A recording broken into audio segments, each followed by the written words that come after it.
Hi everyone. In this video, we are going to learn how to solve simultaneous equations graphically. We will see what the graphical method means, how to represent equations on a graph, and how to find the solution from the graph. Before we go through the steps, let's quickly understand the goal.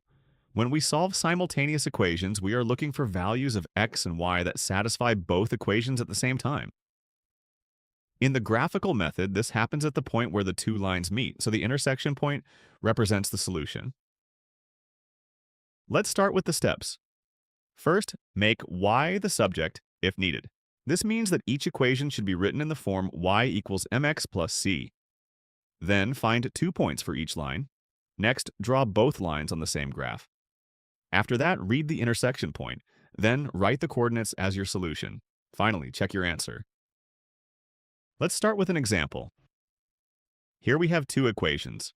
The first equation is y equals 2x plus 1. The second equation is y equals negative x plus 4. In this example, both equations already have y as the subject, so we can go straight to the next step. We start with the first equation only. For now, we ignore the second equation. We want to find 2 points on this line. To do this, we assign any two values to x and then calculate the corresponding values of y. In this way, we build a small table of values for the equation. Since we can choose any values for x, it's a good idea to pick simple ones to make the calculations easier. So let's start with x equals 0. If x is 0, then y equals 2 times 0 plus 1, which gives y equals 1. So our first point is 0, 1. Now let's use x equals 1. If x is 1, then y equals 2 times 1 plus 1, so y equals 3. This gives us the point 1, 3. Now we can plot these 2 points on the graph and draw the first line. Remember, with the graphical method, accuracy is very important. Use a ruler and draw the line carefully. We do the same thing with the second equation. The second equation is y equals negative x plus 4.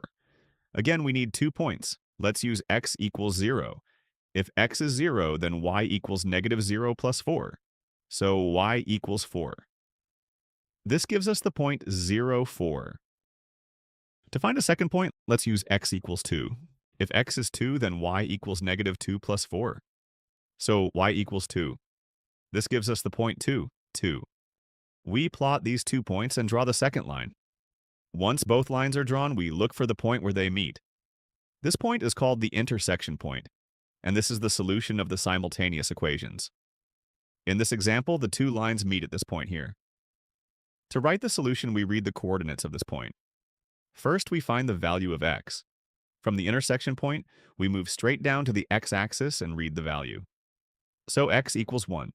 Then we find the value of y. From the same point, we move across to the y-axis and read the value.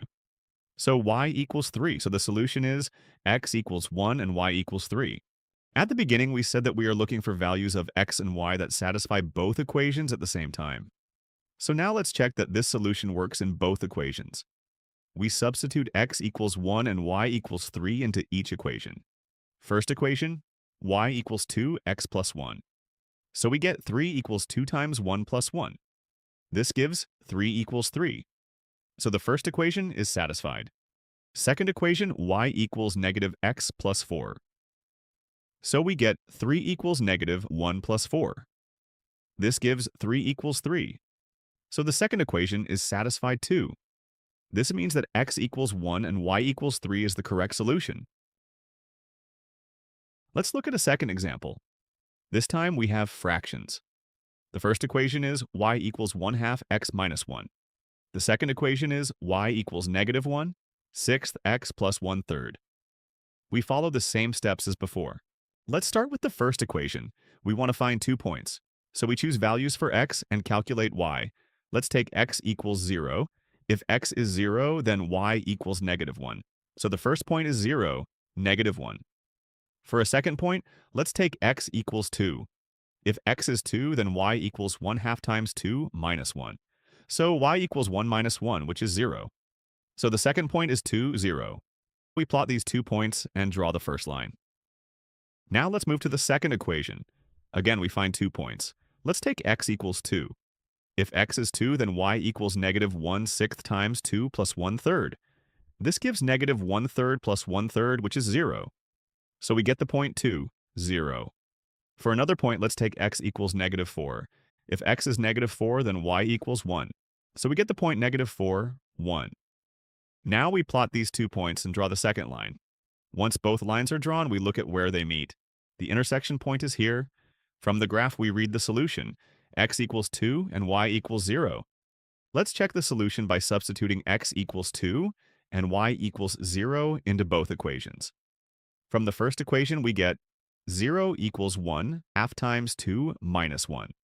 So 0 equals 1 minus 1, which gives 0 equals 0.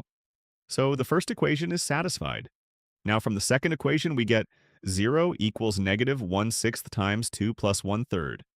This gives 0 equals -1/3 plus 1/3, which is 0. So the second equation is also satisfied. This confirms that x equals 2 and y equals 0 is the correct solution. Let's look at another example. This time, the second equation is not written with y as the subject, so we start by rearranging it. From the second equation, we get y equals 2, x minus 3. Now let's compare this with the first equation. The first equation is also y equals 2x minus 3. So the two equations are exactly the same. Let's see what this means on the graph. We follow the usual steps and find 2 points. For example, if x is 0, then y is -3. If x is 1, then y is -1. We plot these points and draw the line. Now, if we repeat the same process for the second equation, we would get exactly the same points in the same line. To confirm this, we can choose different values of x. For example, if x is 2, then y equals 1. If x is 3, then y equals 3. If we plot these points, we can see that they lie on the same line. At the beginning, we said that solving simultaneous equations graphically means finding the point of intersection and reading its coordinates. But in this case, the two lines coincide, which means they have infinitely many points in common. So instead of having just one intersection point, we have infinitely many. This means there are infinitely many solutions. In this case, we say that the two lines coincide. Let's look at one more example. First, we rewrite both equations with y as the subject. From the first equation, we get y equals x plus 3. From the second equation, we get y equals x minus 2. Now we draw the first line. We choose a value for x and substitute it into the equation. If x is 0, we substitute 0 and find that y is 3. If x is 1, we substitute 1 and find that y is 4. We plot these points and draw the line. Let's do the same for the second equation. Again, we choose values for x and substitute them into the equation. If x is 0, we find that y is -2. If x is 1, we find that y is -1. We plot these points and draw the second line. Now, look at the graph. The two lines never meet. They go in the same direction and stay the same distance apart, so they are parallel. As we need to find the point of intersection to solve simultaneous equations, in this case, the lines do not intersect at all, so there is no solution. We say that the lines are parallel and there is no solution. Now it's your turn. Pause the video and try to solve this system graphically. When you are ready, press play and we will check it together. Let's check. After rearranging, the equations become y equals -2, x plus 1, and y equals 1/3, x minus 4/3. If you draw both lines, you should find that they meet at this point. The intersection point is 1, -1. So the solution is x equals 1, y equals -1. You can quickly check this by substituting the values into both equations. So remember, make y the subject if needed, draw both lines, read the intersection point, and check your answer. The intersection point is your solution. I hope this helped. See you in the next video.